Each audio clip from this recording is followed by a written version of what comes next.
नमस्कार विद्यार्थी मित्रांनो, मी प्रियंका ग्लोबल ऑनलाईन मराठीमध्ये आपल्या सगळ्यांचं मनापासून स्वागत करते.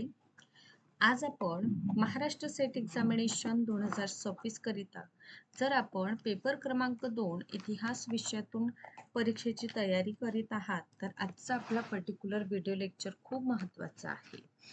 आज आपण इतिहास विषयात हमखास विचारले जाणारे टॉपिक्स मित्रांनो डिस्कशन करणार आहोत.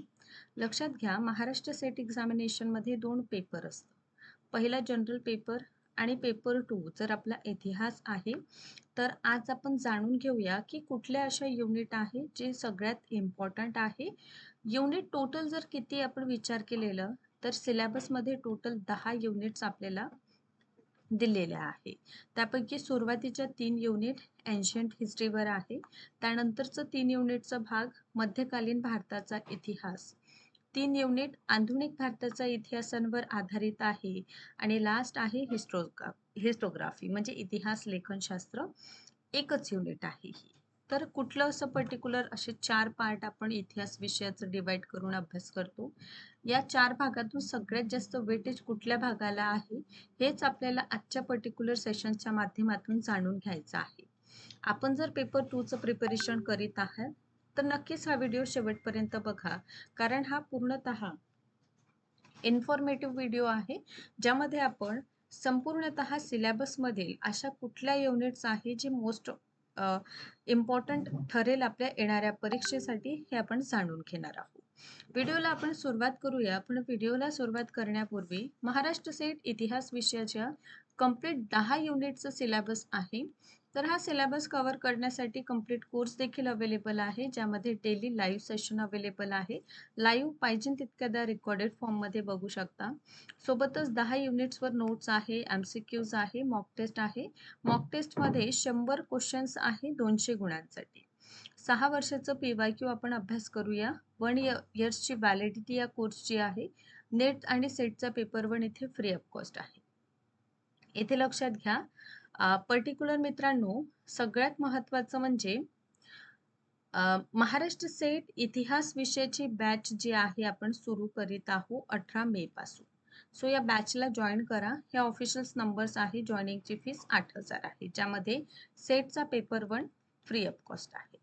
तर ऑफिशियल नंबर्स आपल्याला दिलेले आहे, यावर कॉन्टॅक्ट करा. आता 10 युनिटच्या सिलेबस मधील सगळ्यात महत्त्वाचा आता पहा, 10 युनिट पैकी या सुरुवातीच्या 3 अशा युनिट आहे ज्या 30 पेक्षा अधिक प्रश्न आपल्याला परीक्षेमध्ये या भागातून येताना दिसून येतात.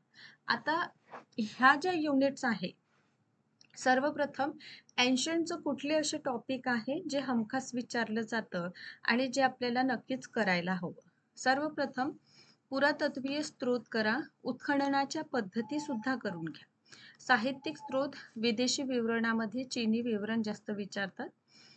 पाषाण काळ पूर्णतः अभ्यास करा, मेन फोकस करा नवपाषाण आणि ताम्रपाषाणिक स्थळांवर. सिंधू सभ्यतेचा संपूर्णतः अभ्यास आपल्याला करायचा आहे. वैदिक तथा उत्तर वैदिक काळ, 16 महाजन पद आधुनिक कुठल्या क्षेत्रात येतात त्यांच्या राजधान्या.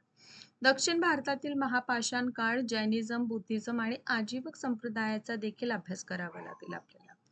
या व्यतिरिक्त इंडो रोमन व्यापार आहे, 16 संस्कार, मेगास्थनीजचं वर्णन, प्रमुख एन्शियंट टाइम पिरियडचे बंदरगाह, गुप्त शक संवत, गुप्तकालीन शिक्के आणि गुप्त प्रशासन, सातवाहनांचा प्रशासन, पल्लव मंदिर स्थापत्य कला, देन वाकाटकांचं आपल्याला करावं लागेल, अजिंठा लेण्या आहे, चोल मंदिर स्थापत्य कला आणि परमार स्थापत्य शैली आहे. हे मेजर टॉपिक आहे जे विचारले जातात.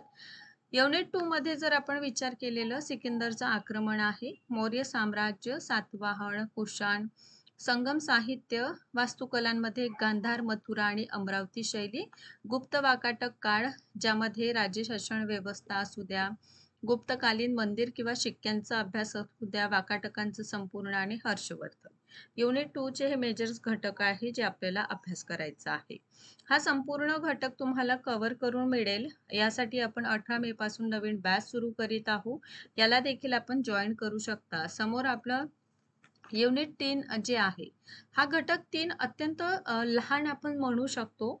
लहान यासाठी कारण छोटे छोटे राजवंशाचा इथे अभ्यास करावा लागतं, जसं की पश्चिमी चालुक्य वंश आहे, राष्ट्रकूट आहे, दक्षिण भारतातील पल्लव, चोल, बंगालचे पाल, गुर्जर प्रतिहार, शैववाद, वैष्णववाद यांचा अभ्यास करायचा आहे. आणि इथून आपलं मध्यकालीन इतिहास सुरू होतं युनिट 4 पासून. पण युनिट 3 पर्यंतचा भाग जे आहे, येणाऱ्या परीक्षेमध्ये देखील आपण 30 पेक्षा अधिक प्रश्न आपल्याला एन्शंट वर विचारलं जातं. त्यामुळे अभ्यासाला सुरुवात करताना एन्शंट हिस्ट्री पासून मित्रांनो आपण आपल्या अभ्यासाला जे आहे सुरुवात करायला हवं. कारण 30 पेक्षा अधिक प्रश्न याचा अर्थ 60 पेक्षा अधिक गुण यावर आधारित प्रश्नपत्रिका आपल्याला पेपरमध्ये प्रश्न दिसून येईल. त्यामुळे नवीन बॅच आपलं सुरू होत आहे, त्याला देखील आपण जॉईन करू शकता. या व्यतिरिक्त हे टॉपिक्स आहे, ह्या टॉपिक्सचा अभ्यास करा. कंप्लीट नोट्स स्वतःच्या बनवण्याचा प्रयत्न करा आणि मॅक्सिमम MCQ प्रॅक्टिस करा. सोबतच हिस्ट्रीच्या बॅचला जर आपल्याला जॉईन करायचं आहे, बघा हे नंबर्स आहे, यावर तुम्ही जॉईन करू शकता. नक्कीच हा व्हिडिओ आवडलेला असेल. व्हिडिओ आवडला असेल तर लाईक करू शकता आणि अशाच पद्धतीने माझे व्हिडिओ लेक्चर्स बघत राहा. Thank you so much.